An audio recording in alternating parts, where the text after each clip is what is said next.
మీ మనస్సు మారాలంట. మొదట మనసు ఎలా మారుతుంది చెప్పండి? ఎలా మారుతుంది అండి? ఎలా మారుతుంది చెప్పాలి.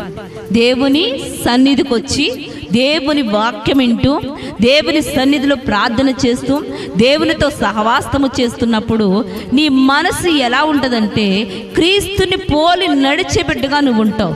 క్రీస్తుకు కలిగిన మనసు నీకు కలిగి నువ్వు నడవగలుగుతావు. దేవునికి మహిమ కలుగును గాక. చూడండి, ఒక ఇంటిలో భార్య భర్తలు ఉన్నారంటే వారి మనస్సు మంచిదై ఉండాలి కదండి. భర్త భార్యను ప్రేమించాలంటే భర్త మనసు ఎలాంటిదై ఉండాలండి? మంచి మనసు అయి ఉండాలి. భార్య భర్తని ప్రేమించాలంటే ఎలా ఉండాలండి? మంచి మనస్సు కలిగి ఉండాలి. వారిద్దరు సహవాసం అలా మంచిగా నడుస్తున్నప్పుడు బిడ్డలు కూడా మంచి మనస్సాక్షి గలవారుగా నడుచుకుంటారు. దేవునికి మహిమ కలుగును గాక. అండి, దేవునిలో మనం ఉన్నామని చెప్పుకోవటం కాదు కానీ, లోకానుసారమైన పద్ధతుల వైపు మనం పరిగెత్తడం కాదు కానీ, రూపాంతరము పొందే బిడ్డలుగా మనం ఉండాలి. మనలో గత జీవితాన్ని విడిచిపెట్టాలి.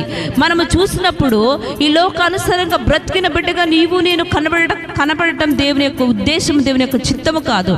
మనము రక్షణ తీసుకున్న తర్వాత మనము దేవునిలో అడుగుపెట్టిన దినములో నా భక్తి జీవితం ఎలాగుందో అని వెనక్కి తిరిగి చూసినప్పుడు నీవు పరిశీలన చేసుకున్నప్పుడు ఒక రూపాంతరము చెందిన బిడ్డగా నీవు కనబడాలి. దేవునికి మహిమ కలుగును గాక.